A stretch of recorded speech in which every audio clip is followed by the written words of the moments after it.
So welcome in everybody. Thank you so much. So this is today's topic and it is a white people only panel. The topic is, what are you guys doing? What are you doing? Thank you, Kruger. Thank the Most High for our allies like This Is Beth and Anti-Racist Mum. Well, this is the thing about allies.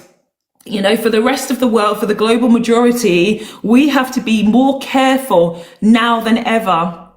More careful now than ever about who are allies, because Anti-Racist Mum and I, you know, we talked about this a few days ago, having groups, and then you'll have someone who's like, yeah, I'm an ally. And then what happens? They're an infiltrator. They actually don't have the group's best interest at heart. Tony L says, we have a lost black woman stating black people are lost as if any white person would respect her. What? Guys in the chat, can you correct Tony, please? Already the nonsense has started. We have a lost black woman. I'm very not lost, Tony. I live in a different country. I have plenty of money in my bank. I'm very educated, degrees, several qualifications, beautiful cars, bags. I can communicate with my friends, family, with yourself. You're telling me I'm lost and you're stating that black people are lost, and I never said black people are lost. Tony, you are the one who is lost, actually, Tony, because you're not understanding the topic at all. At all. And it's interesting that you've got an L at the end of your name, Tony. There's an L already there at the end of your name, Tony. Take the L on your name, Tony. Take the L on your name. You're not understanding the topic. You're not understanding what I'm saying, Tony. White people, white panel, Tony, if you want to come up and try to string some sentences together for this crowd that we have here, you're more than welcome, Tony. Come and tell everybody how you're a found person, Tony, and come up here and compare yourself to me, Tony, because you're saying I'm the lost one, but you're the found one. Come up. Oh, Autonomy, if you're here, I did reply to you, by the way, about your request for Autonomy. Are you here? Yes. Did you see my reply, Autonomy? Because TikTok doesn't like me so much, so it doesn't let me reply sometimes. I saw your request for the live. Did you see my reply? Educated people never say they're educated. Well, of course they... Tony, of course they do. Listen, guys, Tony thinks educated people never say they're educated. So if you go to a doctor, Tony, you're going to assume that they're educated. I mean, they literally tell you that they're educated, Tony, a doctor. Or do you just go there trusting that somebody is just in that chair and they could be like you, Tony, no qualifications whatsoever? Educated people do tell, like I can tell you I've got a first-class degree in multimedia computing. First-class degree, by the way. First class, Tony. Educated people have no problem with telling people that they're educated. It's only people like you, Tony, who are threatened by education. They don't speak on their practice. Well, they do, Tony. You do realise that when you go into a doctor's practice, they actually do have their qualifications on the walls. If you go to a lawyer's office, it has their qualifications on the walls, Tony. They do. Yeah, exactly. This is Beth. Like, everybody's like, Tony, they actually do. They do. Is Tony expecting that, like, every time you speak to an educated person, they tell you, you know, this is my qualification? No. Gulp88 says, why is this brown person in capitals speaking British? Gulp88, since when is British a language? Can someone educate Gulp88? Exactly, Kruger. Let's everybody laugh at these people who are saying that British is a language. Aluminum Peanut says, I called it aluminum instead of aluminium. Wait, whites aren't allowed to have anything white only or white pride. What are we doing here? I've given you permission. You guys are always saying that you don't have anything. So here you go. You have a white panel today. Aluminium Peanuts, why don't you take this advantage if you are white and come up and have a go on the panel? What are you guys doing? White people apparently aren't allowed to do anything and have anything. You see the delusion that white people have? They're literally in every country, stole everybody's shit, created houses, created all these bullshit governments, you know, and now they're like, we don't have anything. You need to talk for yourself, aluminium, because clearly it's your government that stole shit from you. Your government stole shit from you. Yeah, they did that. They did that. Gob88 says, we're witnessing a brown psychotic break. Are you looking in the mirror? Gob88. But Nasty, good to see you again. The racists are very combative today. You see, I haven't even said anything yet. It's just like, what are you guys doing? That's the question. Aluminium Peanut says, we think it's weird as ASF because we're all equal now. Stop being delusional. Oh, Aluminium Peanuts thinks we're all equal now. Interesting idea. If we're all equal now, Aluminium Peanuts, pets I called you, if we're all equal, how come there is still so much discrimination in the UK? There are almost weekly protests against black and brown people, taking the rights away from women, white women as well, by the way, in the UK. There's a lot of SA against children in the UK. So what equality are you actually seeing, Aluminium Peanuts? Plus disability rights have also been taken away. You know, the benefits for disabled people. Where is this equality that you're seeing? Yeah, where is this equality? Anti-racist mum, exactly, by white men mainly. Are you thinking that white men are also equal in British society, white society? Because you're not even. The rich are super fucking rich, while you lot are shitty poor. What equality are you seeing, truly? What equality are you seeing? Right. So we got somebody called Tony who wants to come to the panel. Tony, how are you today? I'm fine. Okay. What do you mean? What? Tony, 1 minute. Slow down, Tony. Slow down. I'm just going to ask you to introduce yourself, Tony. So, could I have your ethnicity, please? So, the ethnic group of your mother and your father. We need to just do some. My mom is Czechoslovakian. She's white. Yeah. My dad is Puerto Rican and Italian. Okay. Thank you so much. By them more white though. Yeah, I'm assuming that. Well, it does say white people only panel, so I'm assuming white people who are presenting at least. I can turn my camera on if you want. No, I don't need to do that. Thank you so much.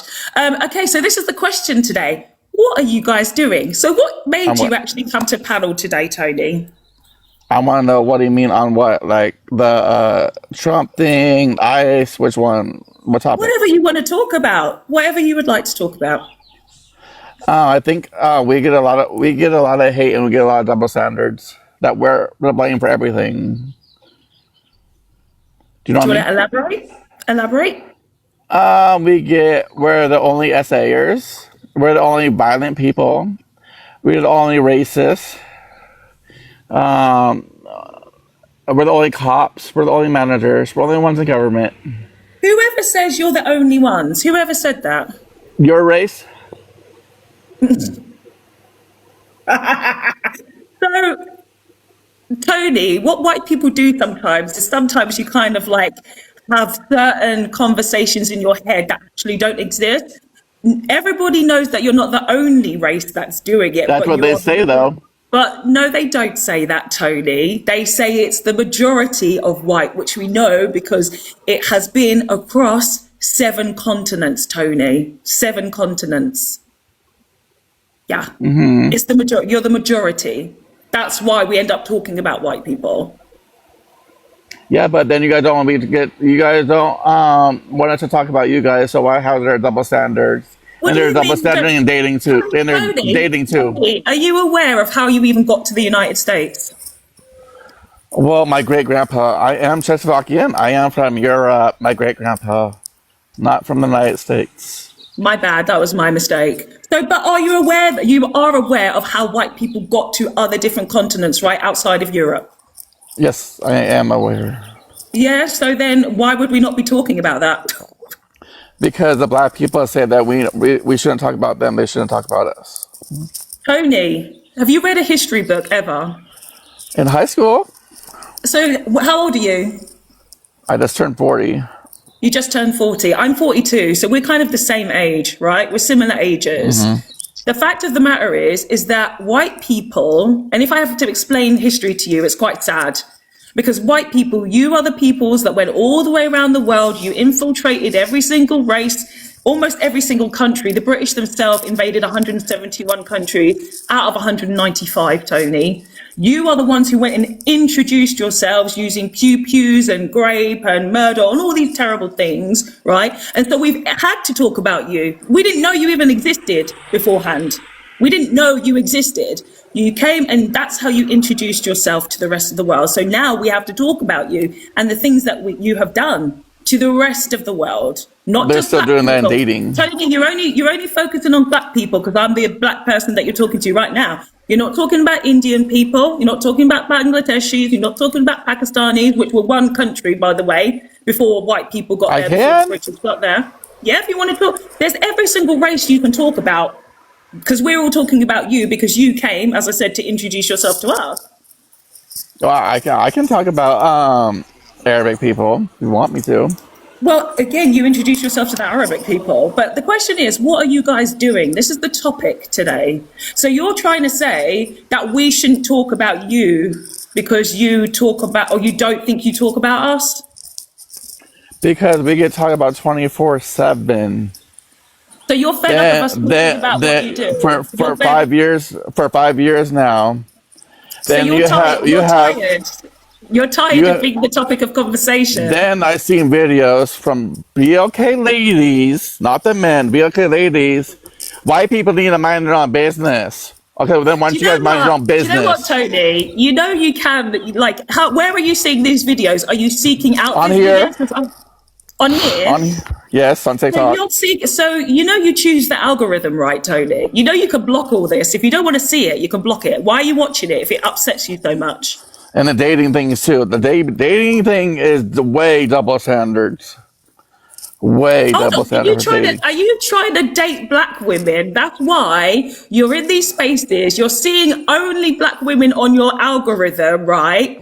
I That's see what it is, Mexican, right? I This see is what happens a Asian, lot I of see time. white. This is what happens, Tony. I'm gonna mute you. This is what happens a lot of the time. White men, you get so perturbed that you can't even have any communication with a black woman that you have to come up on a panel like this and find yourself in this space being like, oh, a black woman is paying attention to me now, but I've got to kind of like stick on the topic, but I just don't want you to talk about me. But now you're going to be excited, Tony, that I'm actually talking to you. So what if I live in a trailer park and I have a lot of black female friends on here on TikTok that I go out host and talk to? Sorry to tell you. A lot of the races know me, ma'am. Not just black. Hilarious. That's why I have 2,500 followers. So you came up here, Tony, right? And you said the first things you said was Trump and ICE, right? That's the first thing you said. What are white people doing? And you said Trump and ICE. So that's how I need to go back to the beginning just to remind you of how you introduced yourself, right, Tony? Those are the two subjects that you said, Trump and ICE. You chose that. I didn't. I said it could be however you want to interpret that. So obviously then you must see that Trump, what he's doing and what ICE are doing are a representation of what they're doing in the United States, which of course we have seen other white presidents, other white prime ministers and other similar groups like the Triple K, like the NZs. We've seen these kind of groups of people throughout the world harming people who are white and non-white. What's This is non-white what to you? happens. Huh? What's non-white to you? Why would you ask such a silly question? Hispanic? Actually, yeah, you're kind of right. Because race is a Okay. social construct. Because race is a social construct, yeah. Yeah, didn't and create then that. You have to speak and to all the other BLK, all You the have to BLK ask people white say people. like, go, I'm gonna You call have to- ICE on you to the Mexican people all the time. They get an argument with them What? and go about your own country. What, Tony? Are you all right? Yeah, I am alright.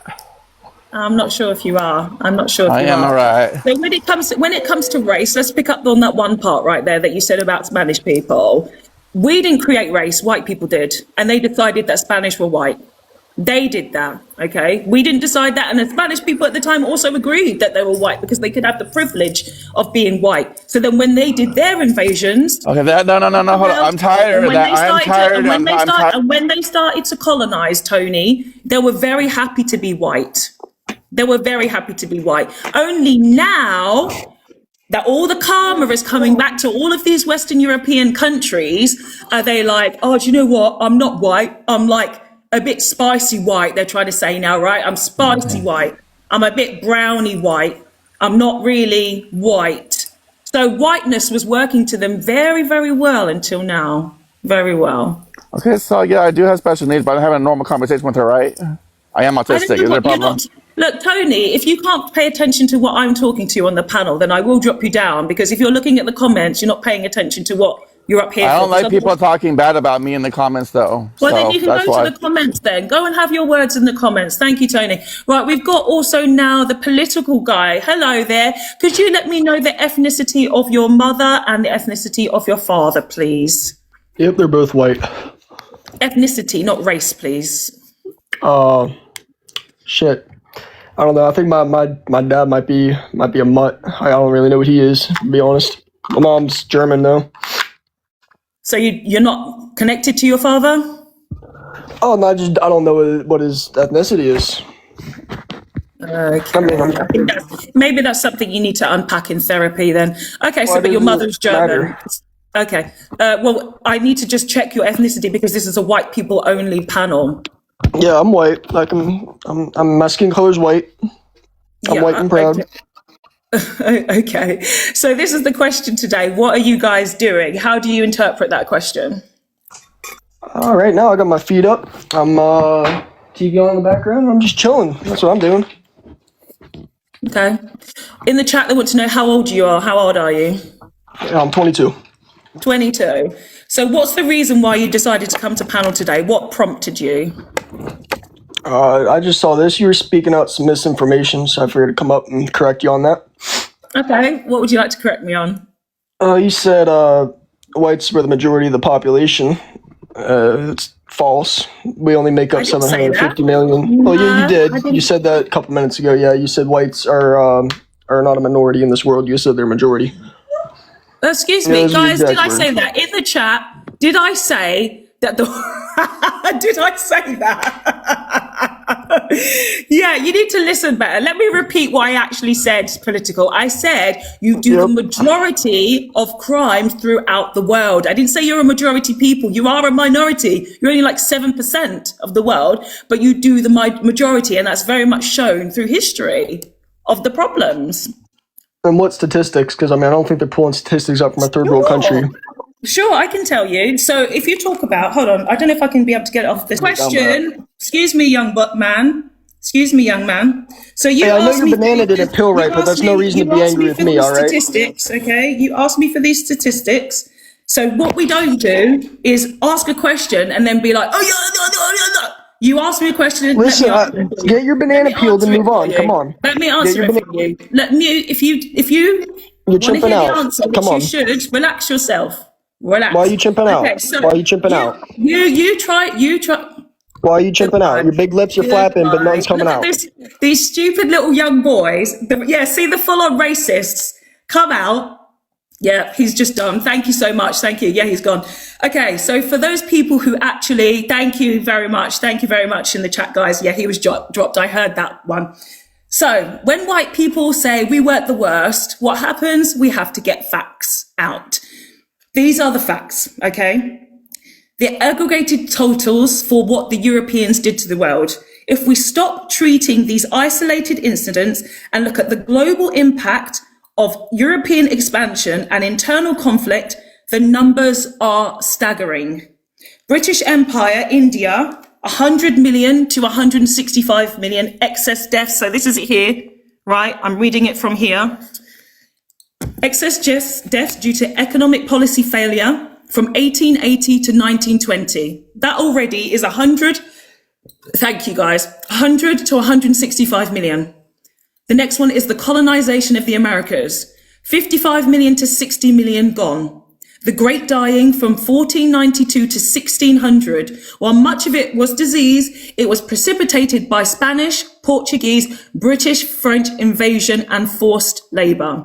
World War II, 70 million to 85 million. This proud thing that everybody says, 70 to 85 million people died because of white people. It started in Europe and, of course, included the Holocaust and Nazi-driven extermination. The second one, that was World War II. In World War I, there was 15 to 22 million people gone. The transatlantic slave trade, 12 to 15 million people gone. Direct deaths during the Middle Passage and initial capture, not counting the generations of systemic violence that followed, because it continues on. And also Congo Free State by Belgium, 8 million to 10 million under King Leopold II. The UK alone killed 200 million people. 200 million people. There is nothing else in history that comes close to that. And that was all the other European crimes against humanity. So if you add that up, it's about 300 million. No, more than that. Oh my Jesus. It's about 350 to 400 million people, Europeans, have unalived, right? Yeah, even up to 500 million people. Thank you, this is Beth. Up to 500 million people, okay? And if they come up with the Ottomans and the Mongols, the Ottomans, I believe it's 6 million, the Ottomans. The Mongol, let me fact check this, hold on, because I even spoke about this today. I always like to get the facts, guys. I did the Ottomans kill? Because not even the Romans did, you know? Not even the Romans. I have to get the numbers. So the Ottomans is, yeah, I think it's up to 2 million for the Ottomans, I believe. It was 350,000 to 550,000 Greeks during the Greek genocide. And then the Mongols, I believe, is it 60 million? This one says 35 to 37, but I'm sure it's about 60. So it still has no comparison. No comparison. And that's the thing. Yes, Hermit Sapien, good to see you. It's like, which one of those has an effect on today? Are the Mongols affecting any of you guys here today? Are the Ottomans affecting any of you guys today? Are the Romans affecting any of you guys today? The British are still affecting everybody today. Okay, so we've got Izu Smiley. Izu Smiley. Hello there. Could I have the ethnicity of your biological mother and your biological father, please? They're both white. Ethnicity, not race. Ethnicity, please. Oh, I don't know. My mom was adopted. I don't really know my dad. Okay. What would you like to add to the chat today? No, I just wanted to say I totally agree with you. And agree with what? Agree with what in particular? Because I've made many things and I really haven't made much statements yet. So what do you actually agree with? I was agreeing with your facts that white people are kind of like a big downfall to what has been our society today. I just wanted to add that and then go, because I don't disagree with you or disagree with any of the facts. I think that more people need to be educated. So yeah, but white people on the panel, I thought I would join and just say that, Is it okay if I ask you a few questions before you go? Sure. Yeah. So first of all, question is, how old are you, please? Can I have your age? I am 23 years old. 23. And when did you sort of start understanding a little bit more history with Europeans and European descent? I always was kind of more of, I like history. I like learning about it. It upsets me to see the wrongs that have happened, and I can only point to certain things of why. And a lot of it just comes down to white power and white people and what they have done. And that really, it truly upsets me. So I'm gonna leave it at that. But if you want to ask another question, yeah. Yeah. Okay, so do you find yourself in the process at the moment? Are you learning more about the history, or is it something that you're actively doing to kind of be more of an advocate for other people? Can you tell us a little bit about where you are in your journey of understanding? Well, I've known a lot of things for a while through history. I don't think American culture really teaches well through American history, and especially like the periods of civil rights and whatnot. But I have always been an advocate for equality over hate. I don't think that it's smart to push down people because you feel better about yourself for doing it. And I guess that's kind of where I am now. You know, that's kind of how I feel. So you're understanding a little bit more about European insecurity, because that is a big part of the problem. It's a very big part of the problem. It is this feeling of inadequacy that lives within Europeans throughout history. Of course, when they started to invade other countries, they saw the abundant lands and the people with their different skin tones and different hair textures and the way that they were living more via community. And the Europeans didn't have that because they mainly were invaders. Like that was it. They were pirates, you know, they came from the very cold Caucasus Mountains. And so they needed to actually get more for themselves. And what they thought they had to do was just steal, not integrate with other society. It was just to take what was not theirs to be taken. So, you know, I'm glad you've had that realization. And you're right. It's definitely, education is a very big problem in Western Europe and Western European cultures.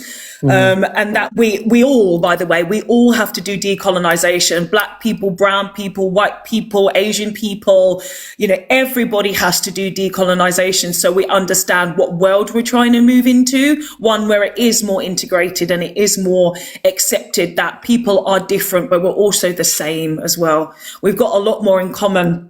And I'm very glad that you said that you're more willing to show, you know, that there's more to life than hate. You know, it's very easy to hate, actually, which is so unfortunate living on this earth. It's too easy to hate rather than actually do some work to have a more purer heart, to have like a good soul, and actually to get on with your friends and your family and your neighbors. That's exactly kind of what I was trying to say. I was like trying to come up here and be like, dude, everything you're saying is so right, and I hate that people, like the last person that came up and said that really stupid stuff. I'm trying not to cuss right now, but that really stupid stuff that like really irritated me. Oh man, it made me so mad. I was like, okay, like I'm definitely gonna come up here and be like, why would you even say that? Why would you even do that? What gives you any right to do any of that? That's not okay. That's kind of where my basis is like, why even do that? You know what I mean? That's so, oh man, it just disgusts me. I'm sorry. I'm gonna. I appreciate the empathy. Thank you so much. I really appreciate that. It's just like, you know, these people, again, they are bottom of the barrel. They have really been so hard done by their leaders. Their leaders have left them behind in terms of education, in terms of actually progressing in life. At the same time, they've always upheld their masters, whether it comes to the royal family. Like, of course, I'm British, right? I've got this English accent, this very colonized English accent. And around me is constantly white people kissing the ass of the royal family who have got all of these stolen riches while they've got no money in their pockets. They're also really struggling in schools, very much struggling in schools. White people in the UK have always been working class, so they've been used for their manual labor skills. They have not prioritized education. So when black and brown people come into the countries and we become more educated, they don't understand. And then obviously the problem with that is it's generational. And so what happens is the intelligence level goes down. And so all they have is racism, is Usman. That's all they have. Yeah. It's just racism. I'm not laughing at that. It's so disheartening. I mean, I want to say I love your accent, and one of the reasons I love your accent is because my favorite show is Doctor Who. So I'm gonna say that, and then I'm gonna let you, beef up these people over here. Okay. You have a great day. All right. Thank you so much for coming up. Thank you very much. It was good to talk to you. Thank you. Bye. Thank you. Okay, we've got Joanne here next. Joanne, how are you? Pretty good today. Might be getting a Good. slight cold, but I'll get over that. Well, I hope you feel better soon. Okay, so can I have the ethnicity of your biological mother and father, please, if you know them? I know you're white. I just need to do this. My mother's side predominantly Polish. My father's side mostly Italian on that side. So yeah, that's predominantly both sides of my family there. Lovely. Okay, then. So this is the question today. White people only panel. What are you guys doing? What would you like to add to the topic today, Joanne? Well, I'm just chilling out here, and honestly, like, I want to add on to the previous commenter. You were so nice to open up this space, even though white people have enough space already taken. You were so nice to open up this space, and they just want to just like. How should I politely say this? Defecate all over it. Like they just come in here and they ruin something. I think you're taking the time out of your day to go over and give what most white people want is a space of their own, even though they got to come in and occupy it and kind of just try to kick everything out. But I feel like this is their tendencies. I mean, you open this space up for you, and I think they still see you there, and somehow they can't remove you, so they got to keep on going with this. But yeah, I mean, they're just ungrateful, and I'm kind of worried about that. I think it's quite funny how you said that. It's like, I'm kind enough to give white people a space, and they came and just shit over it. But and the funny thing is, well, Joanne, what I have done is previously, so on last Monday, I had a black only panel, and white people came there and said, this is racist. Why are you doing the black panel? Why are we not allowed? And I was like, okay, well, we just wanted to have a black conversation, actually. Like, that's all we wanted to do, just have a conversation that was about our community. And then I was like, do you know what? I need to do a mixed race and biracial panel, because I do have a mixed race niece and nephew, and I wanted to kind of know a little, and they're very young, right? So I want to get more education about their experiences and know how I can be a great auntie for them. And then, of course, I'm going to do a white people panel, just because it's the natural progression. And generally, when I do my panels, it is a natural progression based on what topics I've done. So I've had a men only panel, I've had a women only panel, then of course those ones that I just mentioned. But previously to this, the mods know this, everyone who was on the previous lives, I did say that it was going to be, we know what's going to happen. When you ask white people to just discuss things, they can't help but go to racism and to insults. And, you don't even have to say anything. And this is it. Like, this is why I do this platform, right? I love that I do this platform, because truth needs to be seen. It needs to be seen, right? Because white people, a lot of the time, black people, you see what that person, the first person, I don't know if you were here for the first person, the Tony, black people always talking about us. We ain't talking about you. You're talking about us, so we have to talk about you. We don't care what you're not doing. I don't know why a white person would even want to go over, like they think they would know more about the black community than black people or something. Like, why would you want to interject yourself into these conversations where clearly it's not about you? Like, they just want to make it all about themselves. They just want to go over and get into these spaces and just, I mean, it just goes back to these colonization tendencies. They just can't help themselves. It's absolutely crazy. No. You're doing lovely work. I enjoy this. I watch a lot of this stuff, and I actually listen too, and I get inspired by a lot of the stuff that actually even conversated here, and it's really, really eye opening. But I mean, I can't believe these people. They just can't control themselves.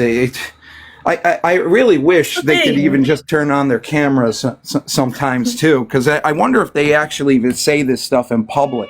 I mean, they obviously do, but yeah, I mean, to open this up, the whole society is like a white open space, like just to get another extra space there. Why do they even feel offended when they can just walk out in public every day, and that's pretty much almost, if not white only, every single moment. I know when I was in the U.S., that's a lot of the spaces that were there. It was white only. It was segregated. But It the thing, like, was. so in the last person, right, he brought up insecurity, right? So Izzy, I'm glad you're still here, Izzy. Izzy, him and I talked, of course, about insecurity. And the problem is that as soon as they see somebody like me, like anybody else who's like a bit more interesting perhaps, or is confident in, just even confident in themselves, it really makes them feel very unsettled. Like white people are very threatened by other people, like incredibly threatened. And even when it comes down to men, right? White men are the ones that came up with this hierarchical structure within men, right? This alpha male, beta male, gamma male, all the way down to sigma. Is it? No, sigma actually is next to alpha. Sigma is a great, actually. Sigma is like the best versions of the alpha, which they were happy to lead. But a sigma does not follow the crowd as well. By the way, if you guys don't know anything about that, you should check out the sigma. It's the best way to be, because also you can actually have communication with women. You're not threatened by women. You don't feel like you need to like do horrible things to her. So look out the sigma, because the beta is a little bit too submissive. And in life, everybody needs to have a bit of the balance, right? They need to be a bit more of a go-getter and also know when to step back as well. So any men here, please look into the sigma male. Anti-racist mum says no white men then. And anti-racist mum can speak for the white race, all beta. Yeah, even not only just on this panel, but even the comment section. One guy even commented, which was quite hilarious to me, because he tried to claim like the internet was created solely by like whites. He probably would go as far as to say white men. And I'm thinking to myself, it was a combination of all sorts of peoples and backgrounds, like to create something as like, I mean, just from the tech components all the way up to the network connections and stuff, that takes more than one mind. And even in that field, it's very, very diverse. Just to go over and claim the whole entire creation of the internet for the white man, it's just absolutely ignorant at best. It baffles me how much these people are involved in that. Yeah, they want to claim that they created everything in every existence and every timeline, and they don't credit anything that came beforehand. They always just keep saying we're in charge of making the modern world. Like, no, you're not actually. What they did do is create patents. They created patents to say, oh, do you know what? If I create this thing called patents, then I can say I am the creator of this thing without, and of course, a lot of these inventions were kind of all being invented at the same time. Things like the radio and the telephone, they're all being created in many different countries by many different peoples, but it's whoever got the patent first. Then of course, as white people do, as Europeans do, they put it in the books and they just start teaching people and telling people, hey, we created this, we created that. And they don't believe in crediting beforehand, right? So even in the UK, they say, oh, we created the steam engine. They don't even create the original creator of the steam engine from 1 AD in Greece, called the Aleopile. Like, they were already using versions. Everything that we're using today already had some kind of previous version of something, because guess what? That's how inventions work. They're always evolving. Let's do this one thing. Let's make it a little bit better. Everything has always been invented at some point of time. The problem with English people is that they don't have a concept of time. They think that there was no time before they became a tribe. They think nothing existed before 1500 AD, right? So human civilization is 300,000 years old.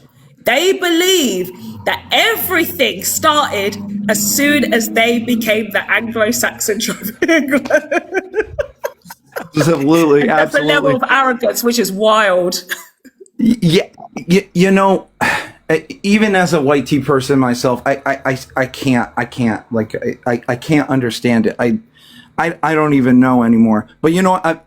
I could listen to it all day. My wife's getting angry at me for talking too loud here.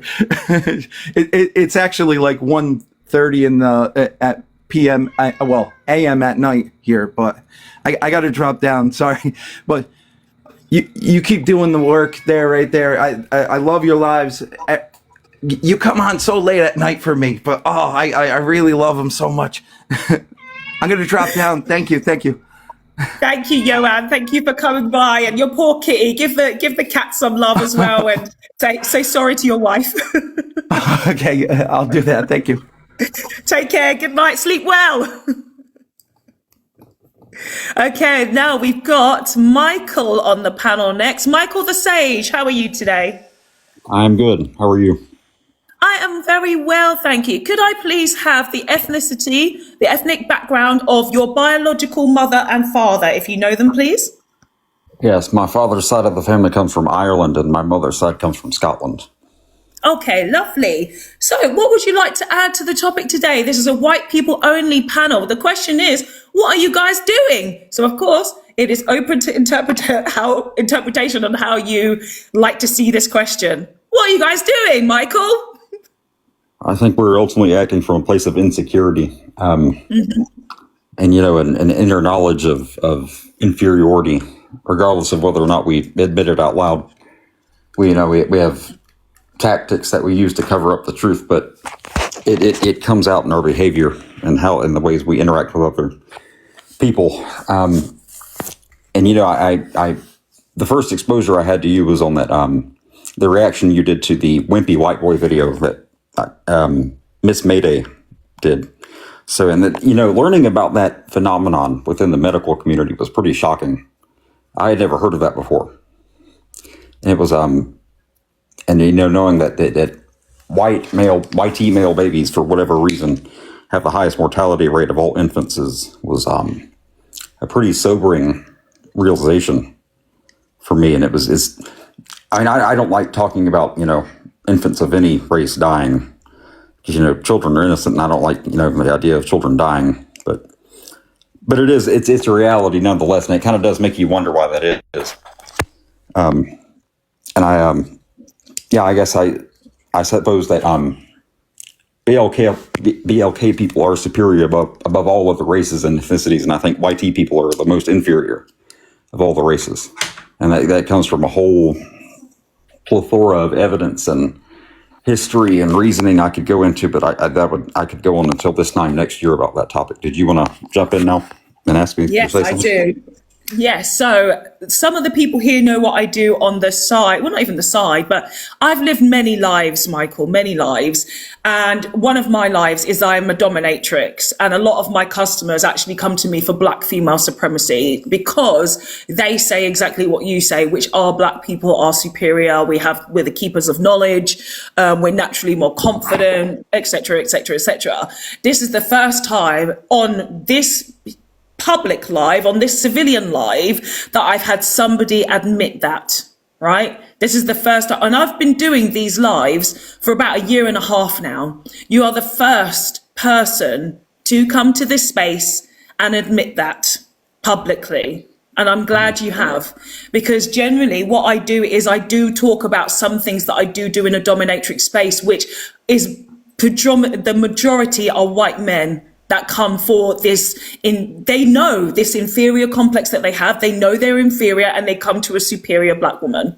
We talk about it in our dynamics, and I've seen thousands of men around the world, thousands, but to get them to admit it publicly, it's not easy. It's not easy. So there definitely needs to be more public admission on these things in a civilian space, because of course when they're coming to me, it's mainly in like a fetish type dynamic, right? It's a fetish type dynamic, but there needs to be a real conversation about that, a real conversation and a real acceptance that white men realize that their position in the world has been fabricated by other insecure and other inferior white men. Because as I said earlier, and as we know, what the white men before you guys did, your ancestors from long, long, long ago, they started to come across people like me, people like we've got in the chat, and felt very, very, very insignificant in comparison. So then all of their negative emotions started coming out towards us. And of course, we had not seen that in humanity so far. We had not seen it. And so we didn't know how to handle it. And this is the thing with humans. We were all still evolving. And of course, we're still evolving now. And now we will have better techniques on how to deal with the insecurity of the white man, That's what we're all trying to do. We're having these conversations now with each other. How do we deal with the insecure man? We just fucking humiliate him. A lot of the time, humiliation actually gets what we need to get done. A lot of the time. And you see me just being confident, white men don't really come near me. They don't come near me because they're just too intimidated, which is the brilliant thing. It's an amazing armor being a black, smart woman. It really is. I'm the safest person on this planet, pretty much. Yeah. Yes. Yes, I would agree, because resorting to violence is a sign of insecurity, and people who are actually superior don't feel the need to beat other people down to prove it. It's just people, superior people just naturally dominate, in everything they do, and excel in everything they do. So yeah, I guess that really sums up what I have to say.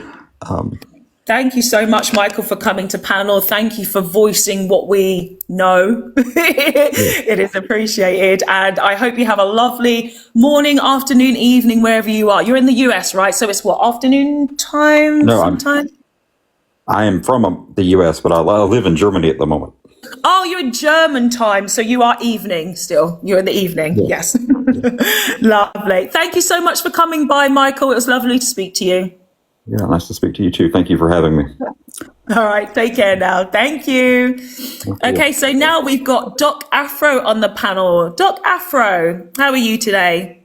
Doing good. It's lovely. So, Doc Afro, could I have the ethnic background of your biological mother and father, please? Well, ma'am, first and foremost, I was on your panel previously. Both my parents are black. I just came up here because I wanted to yell at some white teen men, because let's just face facts. It's like a cathartic release, just like all the stuff that is currently going on here. And it's just like releasing the anger of the ancestors, like just beating them down senseless. They just need to understand, and I'm just trying to release the anger. And I didn't realize that you were only having just white folks only. That's on me. I do apologize. Thank you, brother. That's funny, but we can talk a little bit about the catharsis, most definitely. Since I've had this TikTok account, I can't tell you how much more at peace I feel. I've mentioned it a few times about the fact that I feel comfortable enough to talk about these subjects, because yourself, myself, living in predominantly white countries, you obviously end up, second guessing your own existence, right? You second guess who you are, who you're supposed to be. You're obviously trying to integrate at the same time if you live in predominantly white areas, and everything is very confusing. And then you started to feel the way that they treated you. And it's like, hold on a minute. Are you my friend? This doesn't feel friendly, actually. It feels very passive aggressive. It feels very fake. You're not my friend, actually. You're dealing with a lot of insecurity. So actually, we're not friends. We're not friends. And, I dealt with a lot of internal struggle regarding that, because I kept thinking, well, is it me? Did I do something wrong? Because I know I'm nice. I know I'm really welcoming to people. What am I doing wrong? And then, of course, as time went on and I read more and I understood white people more, I was like, it's because of their internal racism, because of their insecurity, because of their jealousy, because of all of the stuff that lives in their DNA. When they're in front of me, all of that shit makes them feel very unsettled. Very unsettled. So I had to do a lot of therapy myself, right, to get this confidence to not overthink how they felt about me as a woman, as just me, not even to do with being black or anything. It was just me as a person. And then I realized my color was, making them feel very insecure about themselves. So with all the confidence, then I started to get up. I was having this nagging voice constantly in my head saying, you need to talk about English people, you need to talk about English people, you need to talk about the fact that you're a black woman living in England and you've got that English accent, you need to talk about what it's done for you, you need to talk about the journey you've been on, you need to talk about all your experiences. And it kept harassing me for 2 years until I started talking about it. And the more I started talking about it, that's when, of course, other people were coming to look at what I was talking about and agreeing and being like, yeah, do you know what? That was my experience too. And there's generally a lots of awakening that is going on around the world. So of course, Black people, I'm sure you've seen it, right? Doc Afro, a lot of people waking Yes. up from Christianity, right? So you've seen our brothers and sisters are like, we need to get out of that fucking religion that is, was bought to enslave us. And then now, of course, we're all decolonizing in terms of understanding what the Europeans did throughout history. And so with all of that stuff, it gave me more confidence to try and talk and to try and lend my voice to this, because I didn't want to in the beginning, because I was very afraid, Doc Afro, I was very afraid. But more of the stuff I was doing, the more cathartic it did feel. Because again, people started to come to panel and we were all talking and laughing and joking and understanding. And yeah, the fury was coming out as well. But we were also mostly laughing, Doc Afro. We were mostly laughing, because laughter is healing, like smiling is healing. And the guys who come to this panel quite often, and I kind of half remember that you've been here before, you would see me a lot of the time. I'm laughing Yeah. at how stupid they are and how ridiculous they are. Well, there It's was that important one. to give. Go on. There was that one guy. What was it? Oh gosh, it was that one dude from Eastern Europe, and he claimed he had a doctorate, and he came up and he said some bull crap, whatever, like statistics is saying you can't do this. And I basically came up and said, dude, you need to ask for a refund for your doctorate degree, because are you kidding me? It's just doing certain things like that. But the other thing that I will say is that I will say this: currently in the United States, what I'm noticing is that we are going through currently going through our own extinction burst right now. The world, I will say, the rest of the world, they're on the beginning stages of going through their own extinction burst. The United States right now is, like, as you can see, it's prime. It's where we're currently going through it. You're seeing, what I mean by this is, it's like the idea and the concept of YT supremacy, the colonial mindset, all that stuff, systemic racism is finally being challenged and is coming to an end.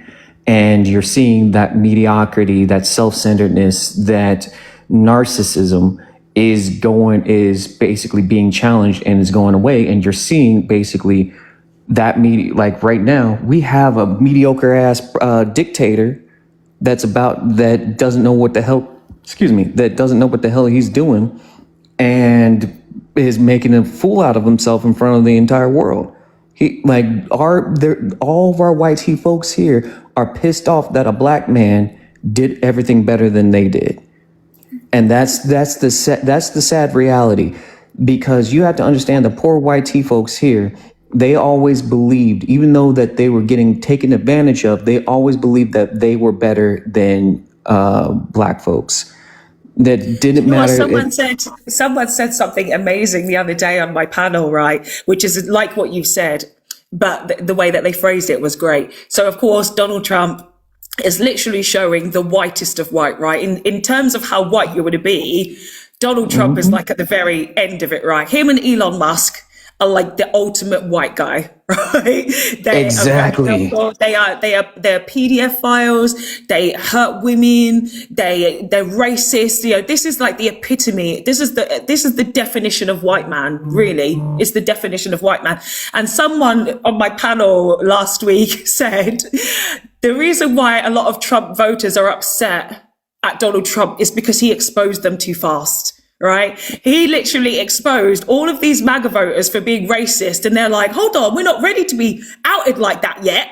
They were not ready, right? Because they would have gone and been on the triple gay, right? They would have been in all these groups. And they're like, no, I'm not quite ready for that yet. So what I will do is I will vote MAGA. Same in the UK, right? They'll vote reform because they ain't ready for these big extremist groups yet. They're like, I'm going to ease my way into the full on racism. And now, because we're associating all of those groups together, they're like, no, not me. I ain't racist. You bitch, you are. Yes, you are. Like, what's hilarious to me is that you look at the first thing right after our election. I can tell you right now, it was like this collective feeling that I just basically says, you know what, I'm done. I'm not doing anything. Screw it. And the first action that that man took when he came into office was to attack everything that we have built. So DEIA, and then on top of that, getting rid of trying to erase our history, trying to do all these things. Like the first few things that came out of the administration was to attack my community. That was the first few things. And then right after that, he opened up with basically doing the whole deportation. That in itself, like, we were trying to warn people, is like, they're going to go after you. You understand they're going to go after you first. And they were under the impression that they were going to come after us. It's like, no, they're going to go after you. They keep saying, like, here in the United States, whenever they say Latino, the first thing, like, race plays a huge, huge factor in everything here in the US. So when people say Latino, like, white folks automatically think Mexican. They attribute all Latinos as Mexican. They attribute, if they say Asian food, they're immediately thinking Chinese. So anything that is basically Asian doesn't matter. It's Chinese. Anything that is here in the US that comes from any of the countries in Africa, any of the Caribbean countries, whatnot, they consider it black food.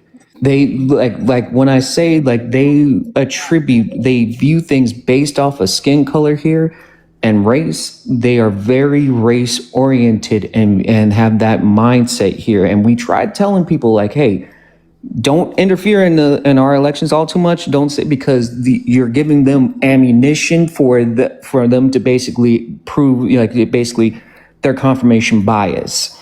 So it's like people are beginning to find that out here in the U.S. and it's also people are beginning to find that out throughout the world. I mean, you guys are years ahead when it comes to conversation about race. Like, years ahead. We only started talking about race in the UK in the year 2000 with the George Floyd BLM movement. Truly. What? Yeah, seriously, you are very far ahead. People never spoke about race. We knew that there were racial crimes. We knew racism was happening. We felt it. We spoke about it. But truly, on a very big scale, on like a final understanding, 2020 was the year where people started to realize that we have to start talking about race now. Seriously, only 6 years ago. I'm serious. Wow, I'm 42 years old, and we are very, very, very late to the park. Yeah, thank you, Amberine. Exactly. We're experienced racism, but never talked about it. We were constantly gaslit to say it's not a problem. We have to kind of, get on with it, get on with things. It was not a thing that we actually could talk about. It was never talked about in schools. We didn't talk about the different races of people. Like, literally, you did not talk about different races of people. The only things that you spoke about, we had religious education, right? So religious studies would tell you different religious groups, but they wouldn't even tell you the person sitting next to you was perhaps Muslim, or this was a Sikh person, or this was a Jewish person. They wouldn't even tell you that was literally your community. Everything was very, very separate and very separated, truly, because they make you colorblind in the UK. I don't know if it's like this throughout Europe. I don't think it is, but the UK has a very, very unique sort of relationship with what race is. It is to get you to try ignore things, so then you can ignore your own manipulation and your own gaslighting. And that's why I'm sure you've seen, or you've probably heard, or maybe you have the same opinion as why black people don't seem to be fighting racism as hard as the United States, because they still don't see a lot of the racism. When I do these panels, I get a lot of Afro-Caribbean men, mainly black Caribbean men, actually, just mainly Caribbean, who are like, oh, there's not that much racism in the UK. We should be okay. We should be okay. That's respectability politics. That respectability politics gets you into the place where we're currently at right now. For example, the reason being that we're like, for example, both the Democrat and the Republican parties here in the U.S., I can sit here and tell you that Democrats, they're racist as crap, but we understand harm reduction. Like, that's one of the big thing for us is like that harm reduction. That stems from like my mother's generation trying to basically like, hey, We survived. I don't want nothing to happen to you. You just have to go off and we'll work, slowly but surely to undo the system that's currently going on right now, because you do not want to go back to where we once were. And what's currently going on right now is basically we're like basically an outright rejection, and we're basically like, hey, if you want to be about it, cool. I am my ancestors, but I can tell you this much right now: we want to fight. And a good example of that is, what was it? I'm not sure. Do you know who Adonis is? Adonis Live? That guy, is it that guy who got in somewhere in Eastern Europe? Yeah, Is it that guy? Yeah. So that, like, especially like here in the States, like, you have to understand, if you spit on someone or you push someone, that is considered to be an attack. State-wise, you can defend yourself. So we have that mindset of, if you push or you attack us first, that do you want to just explain? Do you want to just explain this last week? Because I'm going to drop you down. Because do you know what, Afro? We're kind of colonizing this space a little bit too much for the white people. So no. We can colonize it. We can reverse colonize it. Screw it. We can reverse colonize this. Yeah. So do you want to just explain the Adonis story, and then we'll wrap up our conversation. I'll invite the white people to come back up. Yeah. Tell everybody about what happened with Adonis, please. So Adonis Live is a TikToker. He basically goes.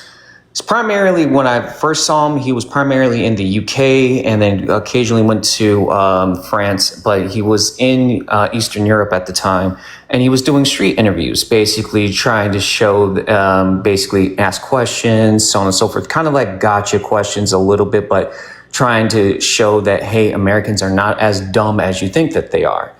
One of the people that came up to him was some white tee Romanian guy.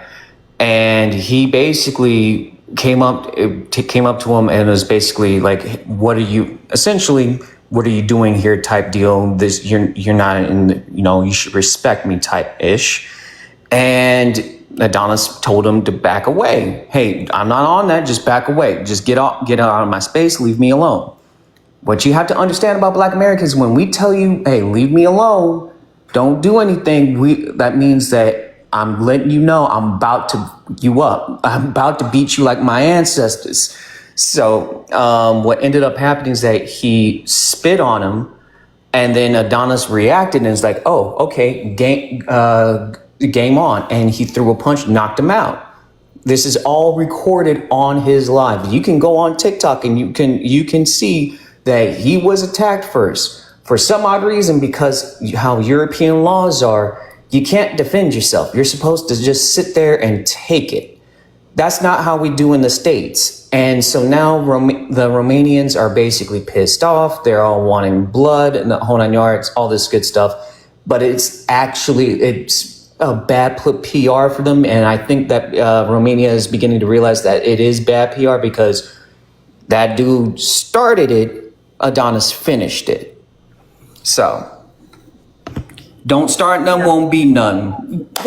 Exactly. And I think that's what people are starting to realize now. It's like, if you're a white person and you're trying to come at any other group of people, it ain't gonna go well. I want to talk to Kay. So I just saw his comment, and I just want to say this real quick to him, real quick. I have invited Kay up, and what happens a lot of the time, of course, on these panels is that you invite a certain white people to come up, and they always make this excuse: I'm cooking my dinner, I can't talk right now, because they don't have the guts to actually come up on the panel, right? They don't. Cooking is an excuse. They're always fine. Kay, you have been invited. You've been invited to come up and speak. Because Kay, I really want to talk. I want to talk about that comment.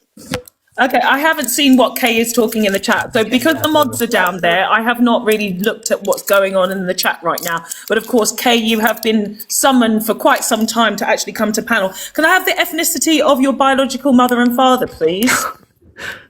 Mixed. What do you mean mixed? So, South Asian, East Asian, white, basically. Both of them are? So my mum's South Asian and my dad's half East Asian, half white. Okay, What country? so this is a white people panel though. I've only let a black brother up here as an exception. So actually, you're not supposed. Oh to no be no up. no! He can get this smoke. He could get. Oh. No. This is a white people only panel All today. right. And last No time problem. you're the only person who I've broken the rules for. So don't ever forget this, Doc Afro. I because won't. the black I won't, panel sis. was I won't. before the mixed race panel was before, and now you've come in and infiltrated the white panel.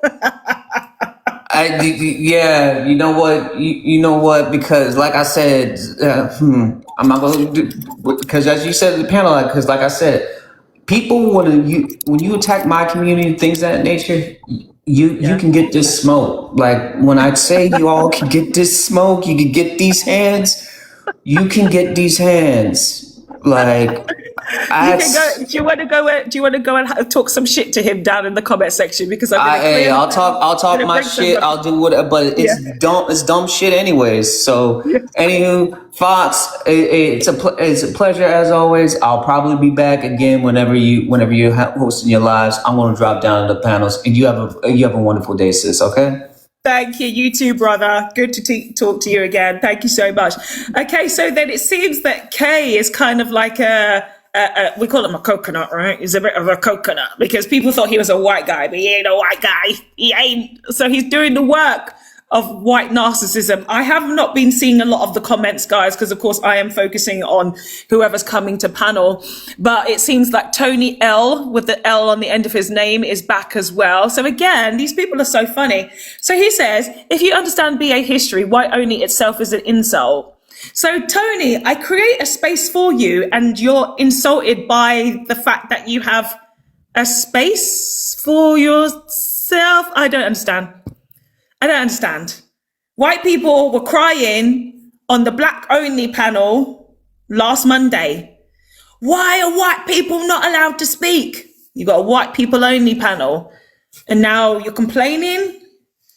So do you like multiculturalism? Then Tony, you actually are for multiculturalism. That's good. Good to see. I always call you Cherry, but now I know your name is Pip. Good to see you, Pip. He's not comfortable with privilege. Sometimes that happens. I don't know what Kay is talking about down there. Ali T seems to be very, when you have that white person who's like, but I love everybody. Everybody is my friend. Ali T, come on, man. I love everybody. Everything is great. Sunshine and rainbows. But I do. Shams on the panel. Hi, Shams. Can I have the ethnic background of your biological mother and father, if you know them, please? Hi, my dad is Palestinian and my mom is from the US. What do you mean from the US? That's not an ethnicity. That's the nationality. Yeah, but so nationality-wise US, but I don't really know the ancestry. This is white people only panel. Yeah, I'm white. So you identify as white. You're white presenting. Yeah, phenotypically I'm white. I'm also in terms of being Palestinian, there are white Arabs as well. So I'm white. Okay, because I asked you your ethnic background and Palestinian doesn't really say white. No, there's white Arabs. Okay, all right. You're presenting as white. That's fine. Yeah, Okay, so the next question is, what are you guys doing? Yeah, I don't know. I just wanted to say, man, this is why people don't like us. It's just, the way people are acting is so crazy to me. I don't understand why white people are so offended by this. Girl, it's just so fragile. Arab. Maybe it's because you're a bit Arab. That's why. If you've got a different ethnic background to yourself, then you don't identify with this 100% insecure whiteness where you feel like you're being attacked all the time because white people feel like they're being attacked all the time. It's so crazy because when have white people ever been attacked? Exactly. I don't know. It was just so wild to me. My mom has never ever acted like this. I understand my dad, different ethnicity, right? Not coming from, Eurocentric background, right? But my mom has never acted like this. So when I moved to the US 2 years ago, I was like, what the fuck do these people have going on? What is happening? Again, it's all the karma, right? That's finally coming back to them. So their ancestors, of course, have done unspeakable things to the world. And now, as I just mentioned earlier, and I've mentioned it a few times, is that there is a mass awakening with people, black, brown people, Asian people, South American, wherever you are around the world, there's a massive awakening. And then, of course, the white people are awakening. So where we have the generational trauma, they have the generational guilt. Precisely. They have the generational guilt, right? So that's why they're crashing out in so many different ways in basic subjects. So you see me, I ask the same question to everybody. What are you guys doing? So that's just the question. And you see exactly how they like come up with shit. I don't know. So It's just so wild to me because, like, sorry. No, I was to say, Kay is taking issue saying, you let a black person speak, but hey, you know, Kay, you came up here and you're not white. You're not white. And Shams is white presenting. Okay. You're not white presenting, Kay. You're not white presenting. So Kay, this panel is not for you. There's many. Kay, Shams has told me that she's white presenting. I mean, also, I think people forget there are white Arabs, there are black Arabs. Like, I mean, Arab is not a race within itself, right? Yeah, exactly. So Kay, I think, is feeling very, very put out because he obviously wants to have a voice today because he doesn't get any attention. And so this is what happens sometimes. It's like, but I wanted to talk to these people. I wanted to have some attention because I'm so sad and alone. Because you know what, Kay, there are plenty of other TikTok lives that you can go to and actually go and have a conversation. But you know, so that's kind of like the answer to the question, Shams. It is a lot of insecurity. It's a lot of projection. It is the chickens coming back home to roost. And it's up to white people to also decolonize themselves, to actually learn about their history, to be better allies to black and brown people, to the global majority. And all they have to do is just start listening, because in their narcissism, because they are the descendants of psychopaths, right? They're the descendants of psychopaths. They would then became narcissists and sociopaths. And so empathy is a bit tricky for white people. What they have to do is spend less time talking and more time listening. That's all they need to do. Just listen. But you see how they come here? They can't even wait half a second for me to do some introduction and ask them a question. They're like, and I'm just like, whoa, just relax a minute. I say the word relax a lot to white people. I swear, relax. like, just breathe. I swear, nothing is like, I don't understand this. Like, white people are being disenfranchised. Nothing bad is happening to white people. You're fine. We're fine. Like, it's fine. Yeah. Again, it's projection. It's the inner fear, because again, they live with this guilt. They feel that everything they've done to the world is coming back to them, even though it's not. Nobody is doing what they did. Nobody is doing it. It is just their internalized fear, right? And also that fear is being weaponized by the governments, by the media. And so they they just live in this existential state of paranoia. And in the UK, my God, the TikTok lives, they only cover like 5 subjects: Islam, the boats, Tommy Robinson, immigrants, and then something else. That's all they talk about. And so therefore they're constantly thinking that is the reality. That's all they're talking about. Nothing else. And honestly, when I scroll the live, anytime, guys, I'm going to call you out if you're my mutual and I see you on them lives, I drop in, I'm there for like 5 seconds. I'm like, you're all in the same stuff. Are you not actually involved in any other diverse communications or diverse topics? No. I click the picture, the background, it's a British flag, and then loads of angry people. And that's all I see. Yeah, they've made this like IA generated backgrounds and like everyone's just Oh my so then of course it goodness. triggers them, because they're like, yeah, we've been talking about the same one subject now for 5 years. I'm an expert because I've done all my Facebooking, so I know every single article and everything that's been said. I mean, yeah, because by I went to someone from down the Mecca's. street.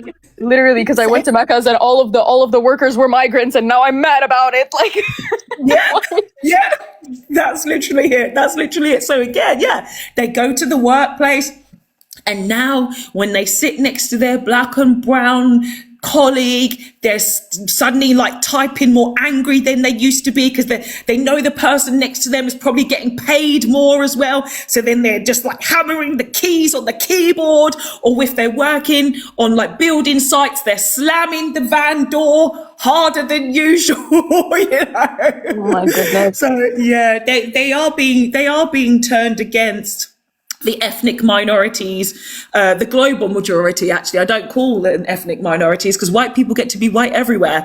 They are turning against the global majority because they have not been able to integrate with the global majority. And now they're just feeling very, very threatened by them. Very, very threatened. So, yeah. Thank you so much, Shams, for coming up. Really appreciate that.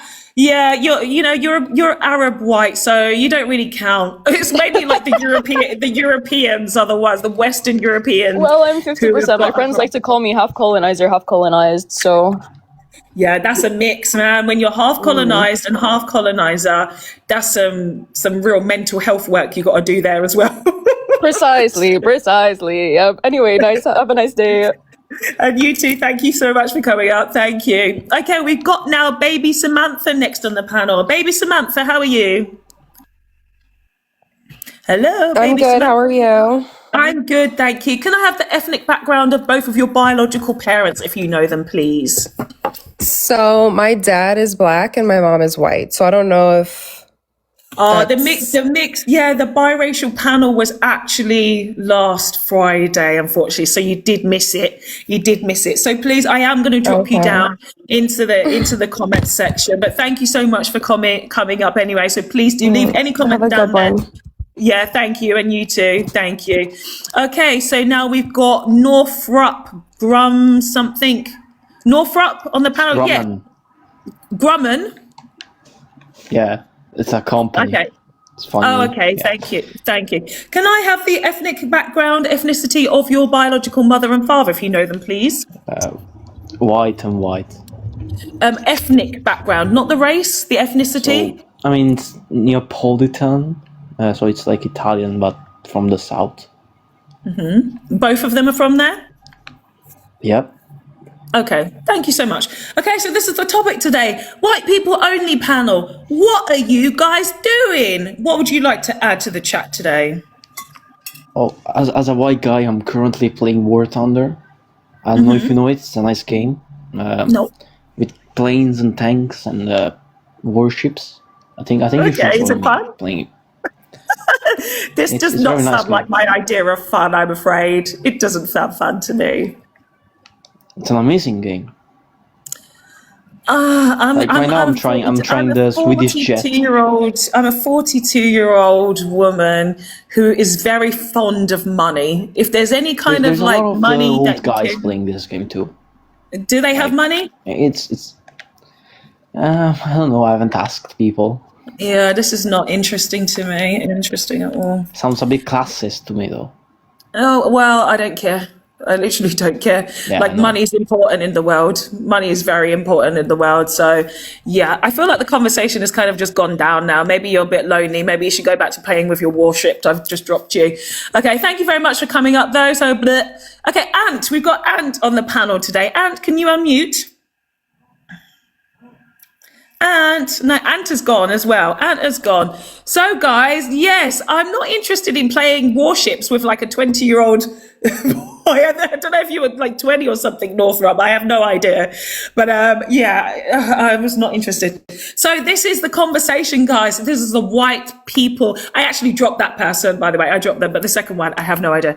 This is the white people only panel. The question is, what are you guys doing? And the question is, how do you answer that question? Of course, we had some crazy racism straight at the beginning of this. Racists who were just like, oh, I'm so upset by life, and the first thing I'm going to do is be racist. Like, I've given you a space to talk about what you want to talk about, and the first thing to do is cry and be racist. But then, of course, we've had some other white people who've been able to have the conversation, which again makes it very, very nice, very, very chill, and a good experience for me and everybody else who is listening. And guess what, guys? We've got a white person on the panel now, a great white person on the panel who's going to save white people. The anti-racist mum is on the panel today. Anti-racist mum, you can unmute. Hey, how are you? Hello, love. I'm good. How are you? Entertaining. Yeah, we've been seeing a lot of interesting stuff. Okay, can I have the ethnicity of both of your parents, please? Your biological parents, if you know them, please. Both of my biological parents are English, very, very old English. Thank you so much. Okay, so this is the topic, anti-racist mum. How are you going to answer this today? What are you guys doing? Well, I feel like collectively YT people are intent on destroying humanity and Mother Earth.